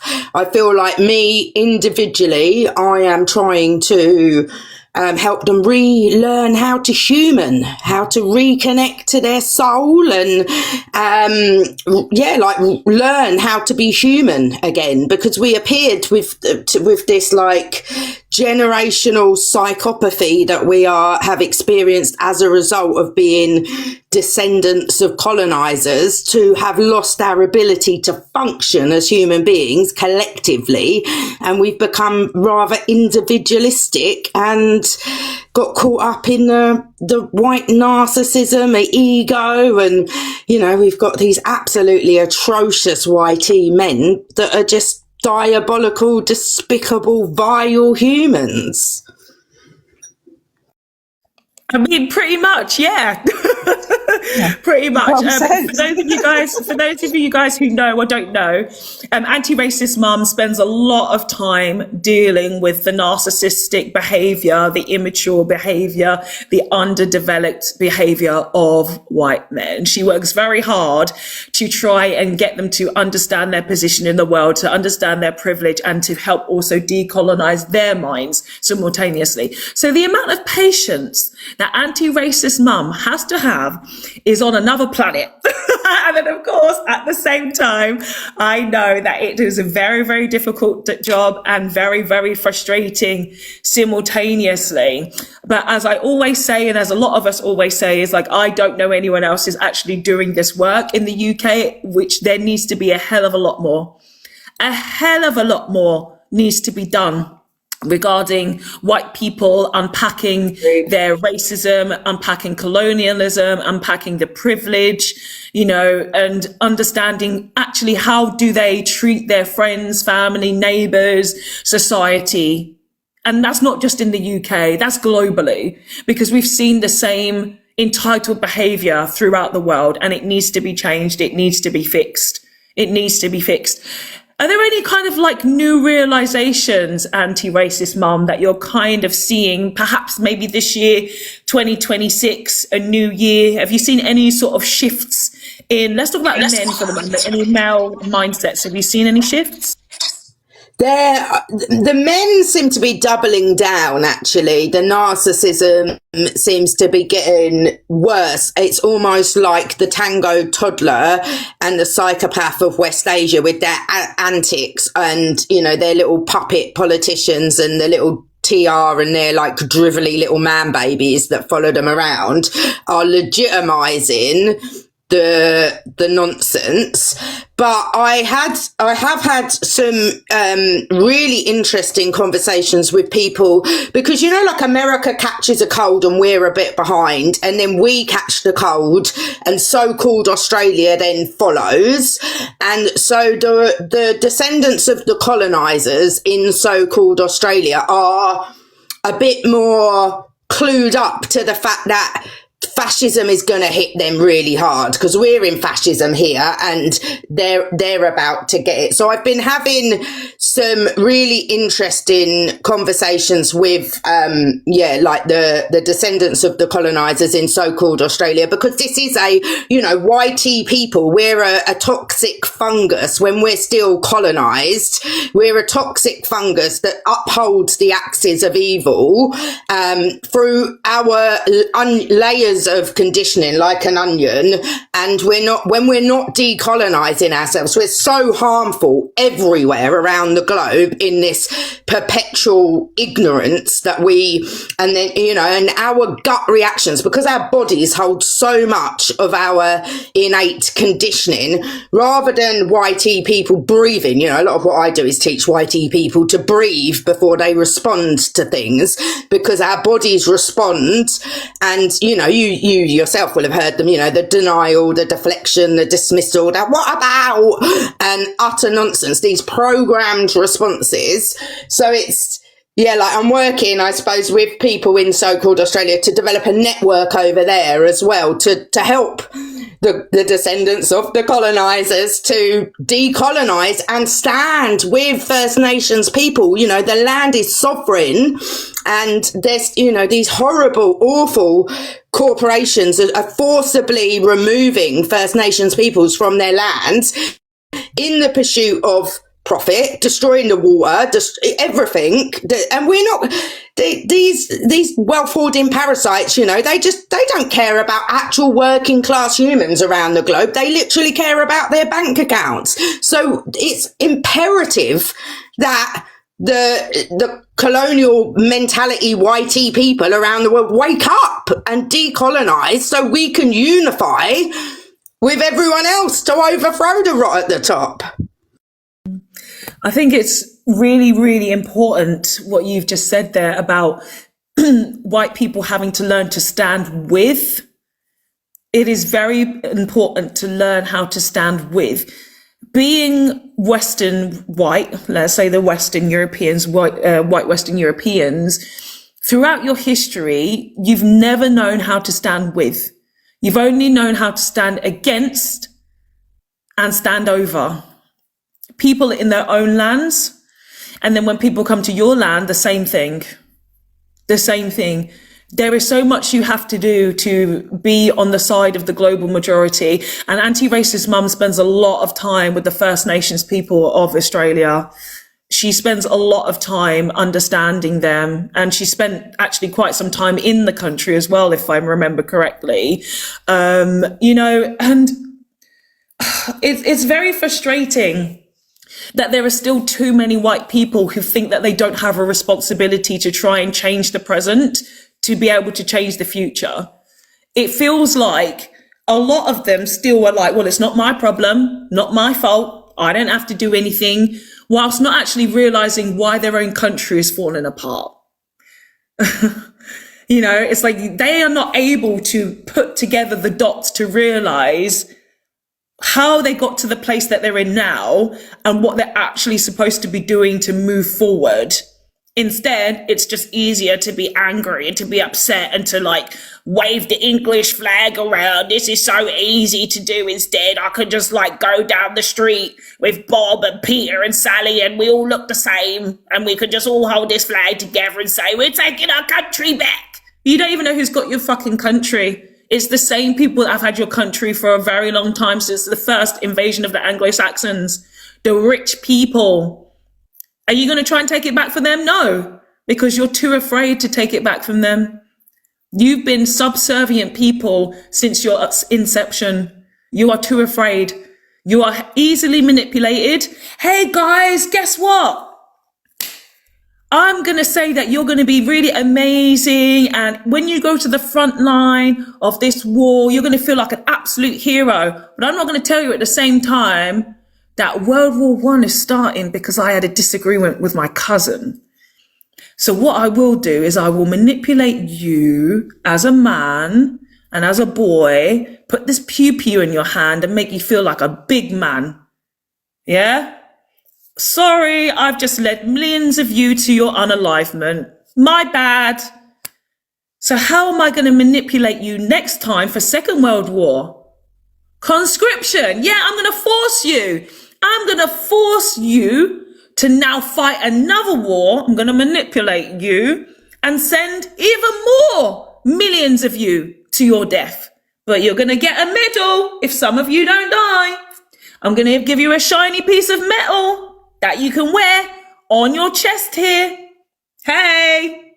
And we're going to remember you every year. Hey.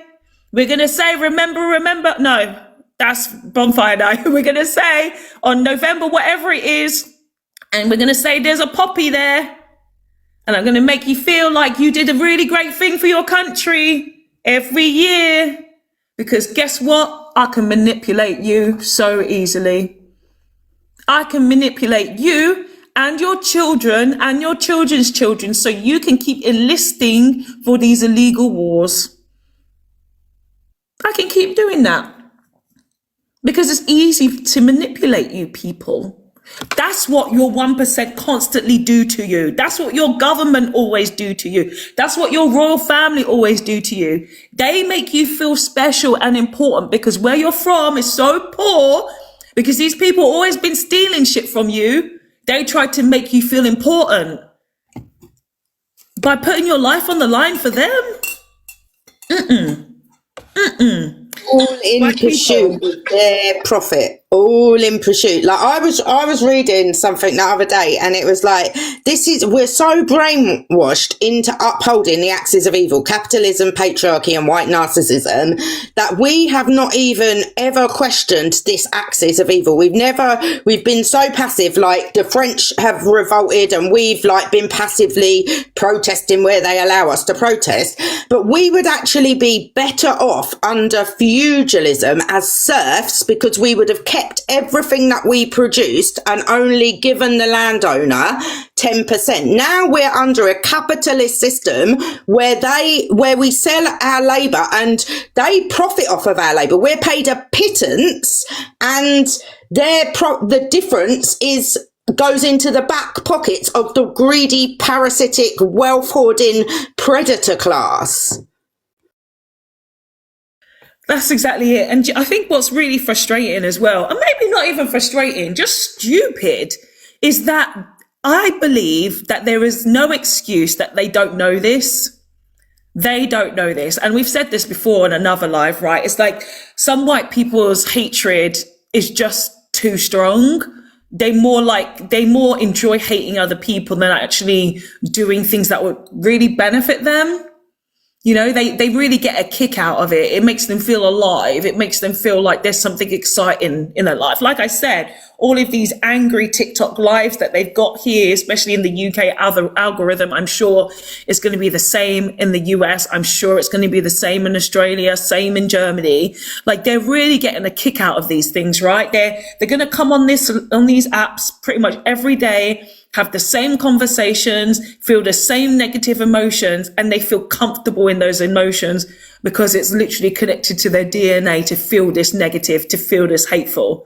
And that's freaking sad. And that's why extinction is here. That's why these people are getting exited out off of the planet. It's like, all these people are going to go, and eventually one day they will cease to exist. And I'm glad I'm alive to see the turn. I'm around to see the shift. Because my niece and nephew are going to be seeing the next generations. And then it's go on from that. And then when I'm in the afterlife, I'm going to look down and I'm going to see less. There ain't going to be white people up there, by the way. There ain't going to be Western white. They're not going up this way. They're going down this way.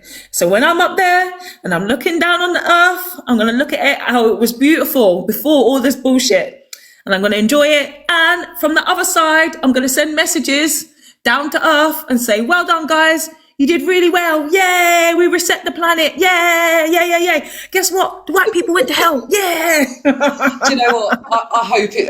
I pray for this too. Honestly. God. I'm going to bring you in now, Pip. So yes, Pip, can I have the ethnic background of your mother and father, please? Yes, you can. They're both mostly Scottish, and there is some Dutch. Super duper. So Pip, white only panel today. What are you guys doing? What's your answer? I just want to say everything you've both said, I couldn't agree more. It's just so earlier today, I find that white people don't want to truly look at the issue and take themselves out of the center of it and understand it from a non-biased point of view, like, because they know it's bad, and they know if they don't uphold this, then they don't get to feel superior anymore. But what my point was originally is I was on a panel earlier and there was a guy up there and he's arguing back and forth, lots of microaggressions, lots of I've had racism done to me, lots of that. And then, I just thought, he said at the end, he went, how can I get people to stop calling me racist? And I just thought, that's all they want. They don't want the label, but they don't want to do the work. So he was doing racist. Yeah, he was doing racist stuff. Yeah. He didn't want to be called racist. And so the easiest thing for him to do was be like, racism is being done to me. Yeah, honestly. Yeah, he started off with that. But it was just like loads of things. Like, do you know Tisha? She's a lovely woman. She's on here quite a lot. Tisha or Taishi? Tisha. Do you know what? I did join a live of hers or something a long time ago because her name keeps popping into my head. I don't follow her, but does she do lives? She does, does she? I don't think she does them, but what she does, she goes up and she's just so well spoken. They think she's reading from a script sometimes because she's got every answer. She knows what you're going to say before you say it. But like, she was trying to talk. She's a Pakistani woman. She's English, like British, but Pakistani. And every time she opened her mouth, he started talking over it. But he asked her how to stop being called racist. This is the do you know what I mean? I think as white people, hopefully most of the white people in here know, we need to listen to people's experiences. We don't need to be on the panel unless it's a panel like this. In black spaces, we use our listening ears. We don't need to ask questions. You could ask Google because your questions might be so ignorant that it's offensive. And I don't know how better to explain it. A lot of the time when they ask that question, they're not interested in learning the answer and they can't even be bothered to do the work. Like, really, they can't be bothered. Yeah. They just want to have, the fast track way to be, because they're just offended. They're just offended by being called racist.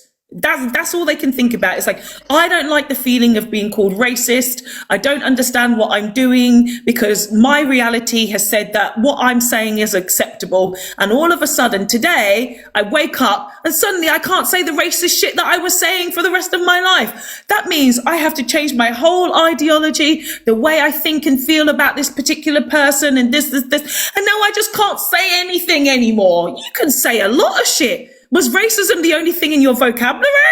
Like, really? The answer is yes.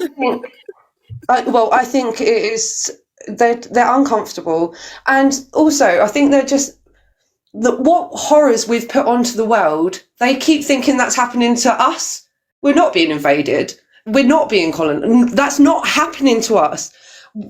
First things first.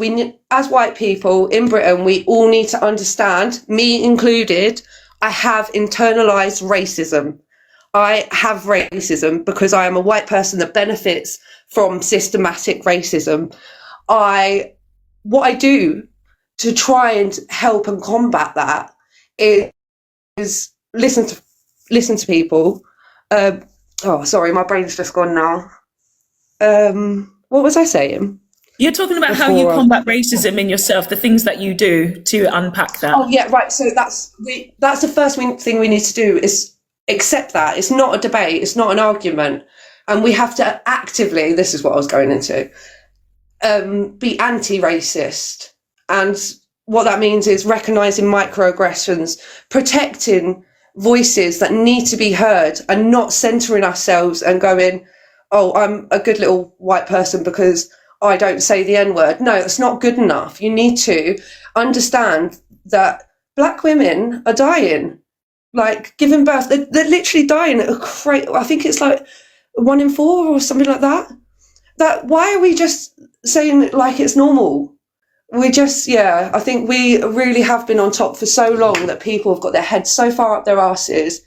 And we need to realise we are racist. It's not an insult unless you uphold it. I'm not insulted when people call me a racist. I'm happy for people to call me out, and I'm very apologetic if I do ever hurt anyone in it, like not on purpose. But I think there's a lot of people that come up to question black and brown people rather than learn from them. It's like trying to debate them on their experience, and it's just not going to get us anywhere. Yeah, So- that's why, I mean, my space is very protected, and I don't ever get into any kind of conversation where a white person wants to challenge me on my existence. I'm like, no, don't. I'm very strict when they come here. Oh, what kind of experiences have you experienced racism? Like, tell me all about. No, because you know it exists. I don't need to tell you every single story, because you know what? A lot of that is jerk off material for them. Truly, I'm not going to provide any racists with any stories when they ask me. I tell my people here, the people who come here, about racial experiences, because of course we've got all that shit in common. But if they always ask me what it is, like, no, you know that racism exists in the UK. You know it. There's a reason why we all talk about it. I'm not telling you about my experiences at all. There are videos on my page that talk about it.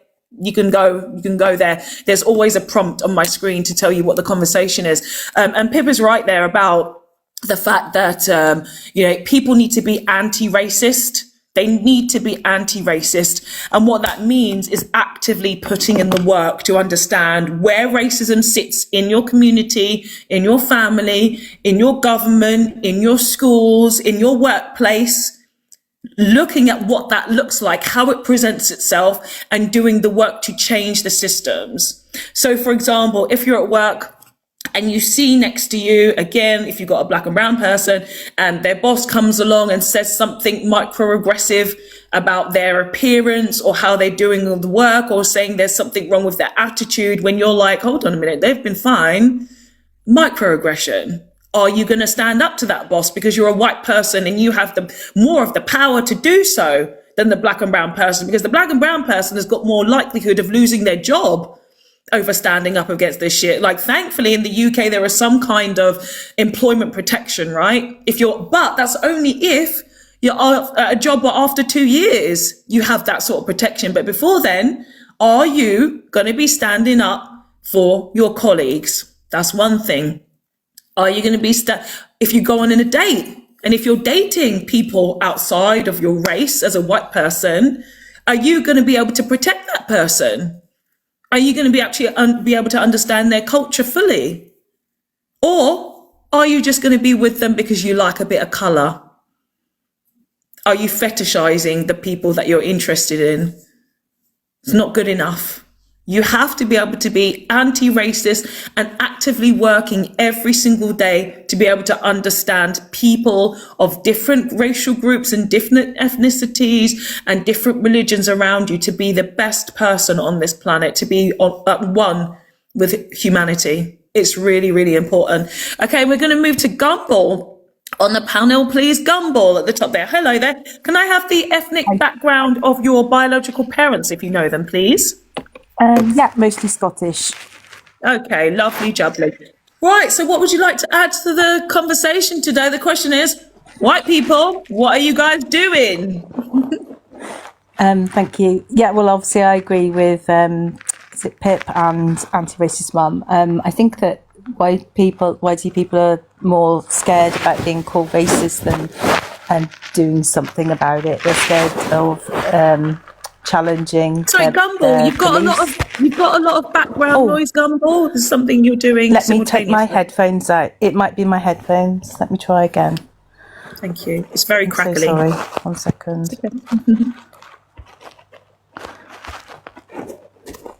Is that better? No, it sounds like you are. Do you know what it sounds like? It sounds like you've got a guinea pig and you're opening a box of hay. It's very unique description, but that's what it sounds like. Shall I drop and come back again? No, I think continue. I think it seems to have gone. Possibly carry on. Okay, cool. So I was just saying that white people are more offended with being called racist than actively combating it, doing anything about it themselves. I think white people are more offended by that than actually accepting that we are part of all of the systems that none of us usually would challenge, because we're in your own comfortability can be difficult, but it's essential. It has to be done. It has to be done. And I think it was something that you said, Fox, talking about, it to your workmates, your colleagues. But for me personally, I talk to my children because it's very easy for me to swing along in my life and, appear to be actively anti-racist or actively doing things that I feel are good for humanity, unless I actually physically teach it to my children, because a lot of parents might feel like, oh, you can just, they'll learn from you, and they do to a certain degree. But I think it's that activeness and talking more and explaining more to your children, and pointing out things that wouldn't necessarily occur to most people, about privilege, about systems, about even because, again, I always feel that we don't apportion children enough intelligence. They see more than we do as adults. They understand a lot more, and if we spent more time discussing this, then children will be challenging this in the playgrounds. They will be talking about it within each other, so it's all very well saying be kind, be nice, be gentle, but we need to explain why we're doing that and for what reasons, and the knock-on effects and the humanity part of it, because, we all want our children to be kind and lovely and do all these lovely things and make everyone happy, but we need to explain why we're doing it. And I think that's really important. I think it's a big part that a lot of us miss as parents. It's all right leading by nature, but you need to nurture that belief systemically within your own children as well. Yeah, I love the fact that you've brought up children as part of this conversation. It is such an important angle because, of course, we're talking about the next generation. There's many things that I've mentioned before about the youth, and I've mentioned about my first experiences of racism were at 5 years old. I've had many people come to this panel with children now who are experiencing racism, and at the same time, the UK and British people and English people will try to tell you that racism doesn't exist. And I'm like, well, how come the kids nowadays are having the same experiences that I did? So nothing has changed. It's bullshit. It's nonsense. And again, like I said earlier, it's literally only been in the last 6 years that, people are definitely starting to have more conversations now about race. The UK is very far behind when it comes to talking about race and peoples of different color and actually understanding our differences. And there definitely needs to be more conversations within the home, because I don't feel so far. I mean, I don't have children, so I don't know for sure. It's just a feeling I get that schools are not doing enough to actually help children understand the different races of people, how they live, who they are. I feel like, again, people will try to say, yeah, well, you get Black History Month. A month to do what? Oh, okay. The time where you feel superior as white people because all you see Black people as are the enslaved that you freed, when you didn't even do that shit. You didn't even do that. You didn't even do that. If you're looking at Black people and all you say that Black people have only been slaves, no, that is your 400 years of what you did to people of African descent.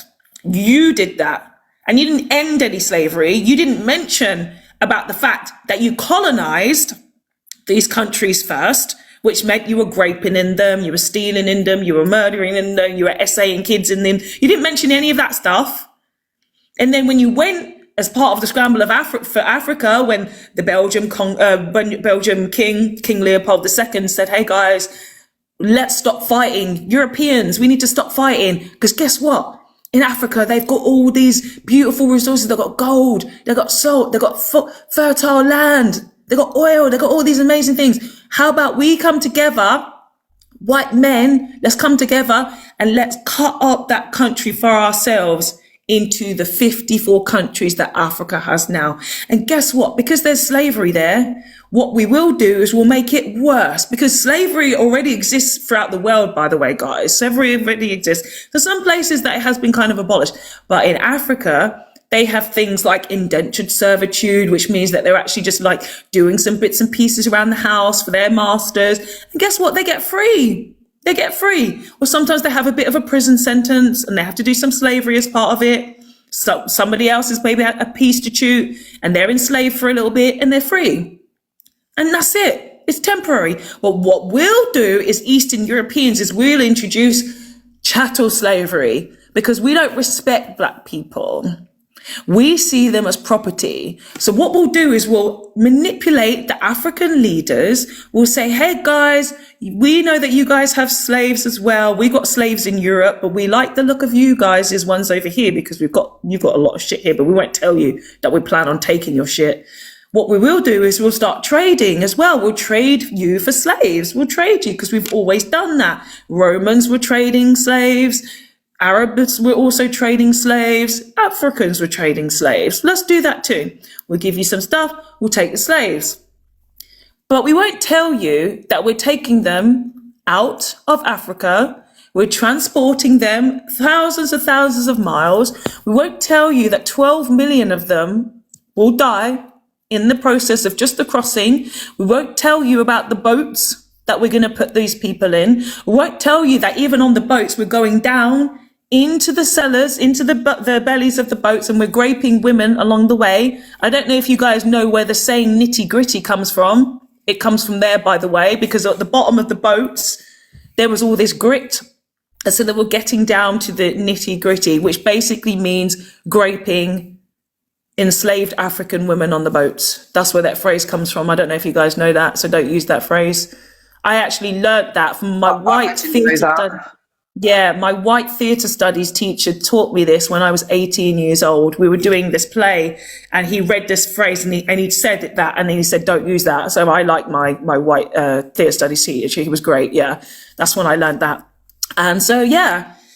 And then, of course, the descendants of Africans in the United States, in the Americas at the time, they obviously had no way of getting back home. But of course, African people were fighting to get their families back once they started to hear about the disgusting, abhorrent treatment that the Europeans were doing against black people. Absolutely atrocious things they were doing. And then now, most people are starting to understand the horrors of what the Europeans did. But in their defense, and I have to say, white women, you've been holding it down this evening. The white men have been a disappointment, as we know they always are. White women, you got some work to do with your brothers to bring them up to speed with these things. White men in their defense just say, we weren't the only ones who were doing it. Everyone else was doing it. They bloody weren't. They bloody weren't. White men, you are responsible for doing this throughout the whole entire world, and you have to live with that. And just because one person does something doesn't mean we get to join in and not take any accountability. We did it too. It doesn't make it any better if anyone else done it first. I just don't get that argument. It's just deflection. It's just constant deflection. And, you know, white men always try to say things like, oh, I wasn't there though. Like, because you brought up the word accountability, right? They'll be like, I wasn't there. Like, well, yes, of course, logically you weren't there, but you're responsible for not making sure that it happens again. Yeah, but I don't want to do, I'm fed up. We're all fed up of dealing with these emotionally stunted babies. Like, it's very, very frustrating that if these white men still want to go and procreate and have children and have a future, they have to be part of actually understanding what humanity is. And I know that they don't know what that is. They don't know what humanity is. So there's a lot of learning that they have to do on that front. Do you feel it's like they benefit the most, don't they? They absolutely benefit the most. And, you know, as a white woman, I know I do too.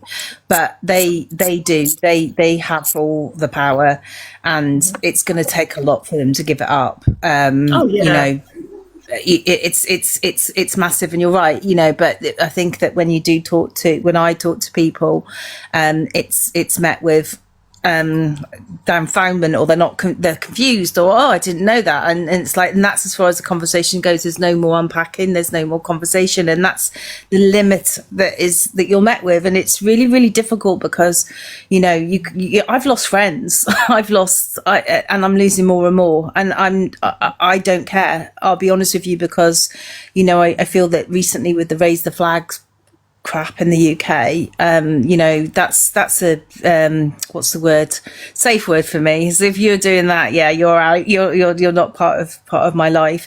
But I'm losing friends literally daily, because having the conversation and confronting them with it is so uncomfortable.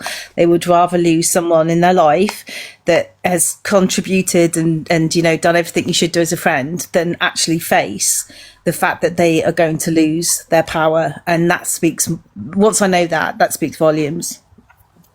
Because of part of this massive awakening of humanity, every single person on this planet who is willing to be on the side of humanity is losing friends. That even includes people like me. I've lost friends. I've lost extended friends, because anybody who's willing to uphold white narcissism is on its way out. And that's what it is. I've had a lot of people from South Asian background who have called me racist, by the way. South Asian friends of mine of 20 years, I've told kind of sort of small stories before, that they have called me racist because I'm very truthful about British history. Mind you, I'm the only person out of all of that friendship group, that old friendship group, who was actually born in the UK. So I know the system. I'm the only one that had this accent, right? So I've got the experience on the ground, but they're of course still colonized from over in the lands where they don't understand, because they still think that Britain is like the heavenliest place, the best place on this earth. And, you know, they even turned around years ago and told me that I should be more afraid of Russia. I said, what? Why am I more afraid of Russia when the United States is right there? Why are you telling me to fear Russia? Like, I don't quite get that one.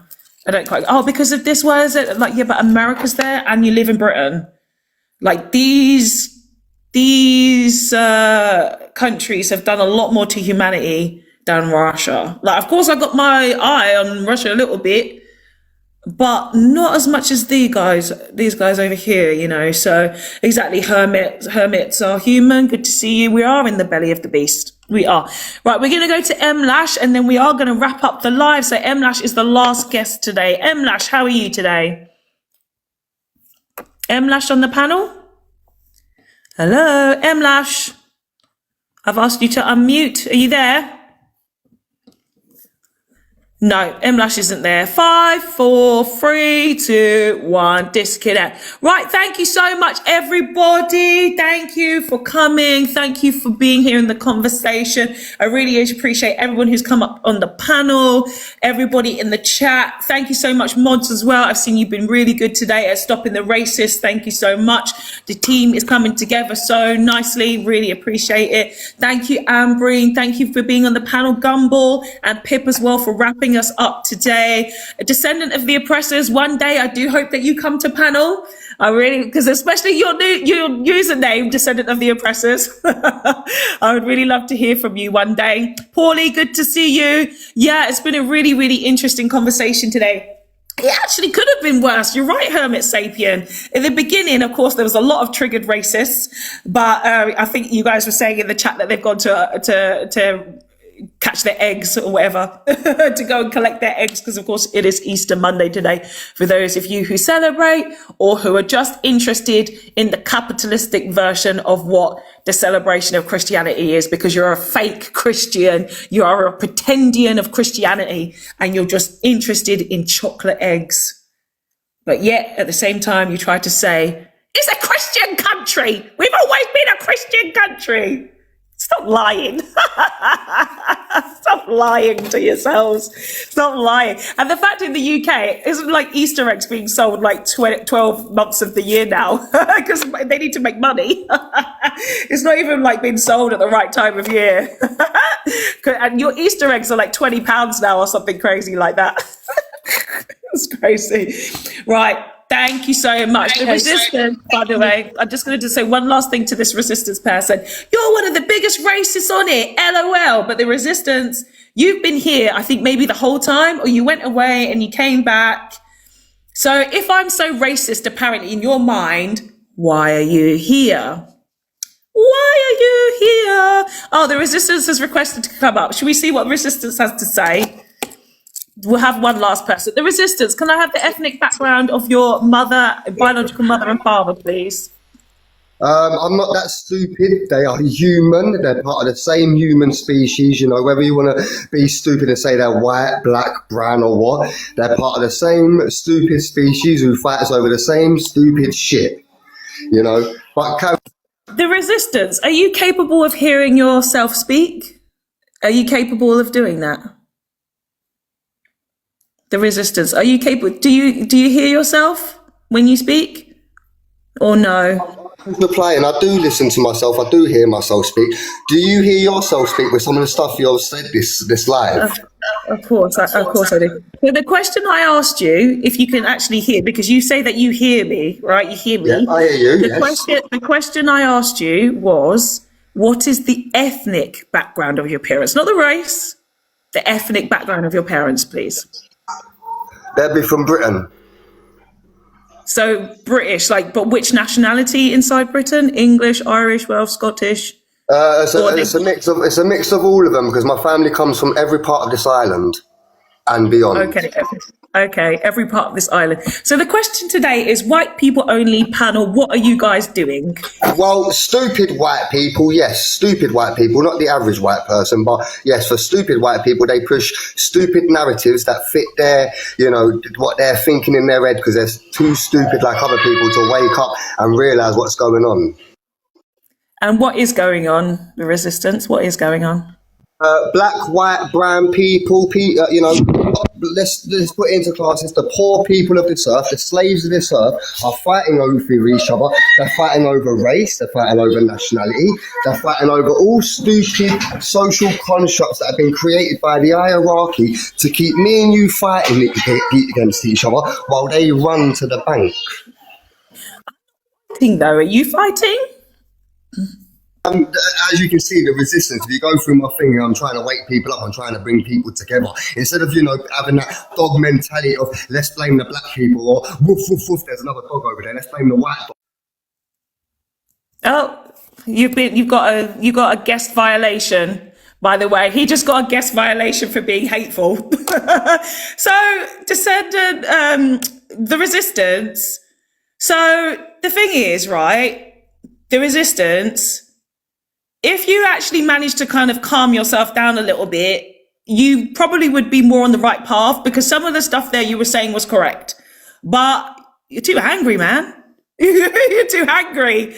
You're very angry because you came up here annoyed at me, but I literally have the same ideas as you. We're literally kind of on the same page when it comes to that stuff. You're getting annoyed at me. I don't know why. Perhaps maybe you do have some kind of internalized racism. I can't say it because you came up here trying to say all this stuff about me. And I asked you a few questions. I asked you to answer the question, answer the prompt. And you actually did go about talking about the right things. Kruger says you've just been to his page and he just needs to articulate. Yeah, that's it. You need the accountability activation lab as anti-racist mamas on there. But yeah, Black Mimi, good to see you. He couldn't hold a normal conversation. And you see how quickly he was flagged on the live to be dropped down. I've not had anybody else, by the way, had any violation and be dropped down from the live. So yeah, he just needs to take some deep breaths and not be so angry, because he could obviously get a lot more people understanding what he tried to say and stop thinking that everybody's arguing and everybody wants to fight, because he thinks that everybody's fighting and a lot of us aren't actually fighting. We're just on here having a conversation. That's it. D Watt says he's been waiting to let that go for a while. Oh yeah, he obviously was storing that up in the tank because he's been in the chat for a long time. Right, thank you so much everybody for coming by. That was an interesting way to end the live today. So yeah, and Ayla says, yeah, we are sick of being labelled as racist when a lot of us are not. You only get called racist if you're racist, Ayla. So check your racist behaviour. See you later, guys. Until next time, thank you, mods, for everything that you do, and thank you for being here. Bye, guys. Bye.